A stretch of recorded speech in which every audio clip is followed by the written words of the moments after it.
প্রতিদিনের মতো গেল ১ জুলাই সকালে বান্দরবানের থানচিতে তিন্দু ইউনিয়নের হরিশচন্দ্র পাড়া থেকে নৌকায় সাঙ্গু নদী পেরিয়ে স্কুলে যাচ্ছিল ফুলবানী ত্রিপুরা ও রানী ত্রিপুরা। তারা দুজন জেলা সদরের টমিংপাড়া প্রাথমিক বিদ্যালয়ের শিক্ষার্থী। হঠাৎ উপজেলার পদ্মমুখ এলাকার চিংড়িঝিরিতে পানির প্রবল স্রোতে ডুবে যায় নৌকাটি।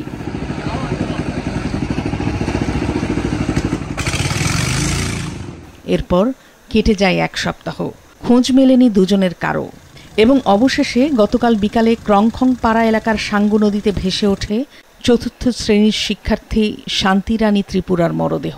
খবর পেয়ে স্থানীয়দের সহায়তায় উদ্ধার করে থানচি ফায়ার সার্ভিস ও পুলিশ। সত্যতা স্বীকার করেছেন উপজেলা নির্বাহী কর্মকর্তা মোহাম্মদ মামুন। এখনও নিখোঁজ ৩য় শ্রেণীর শিক্ষার্থী ফুলবানী ত্রিপুরা। মাছরাঙা নিউজ ডেস্ক।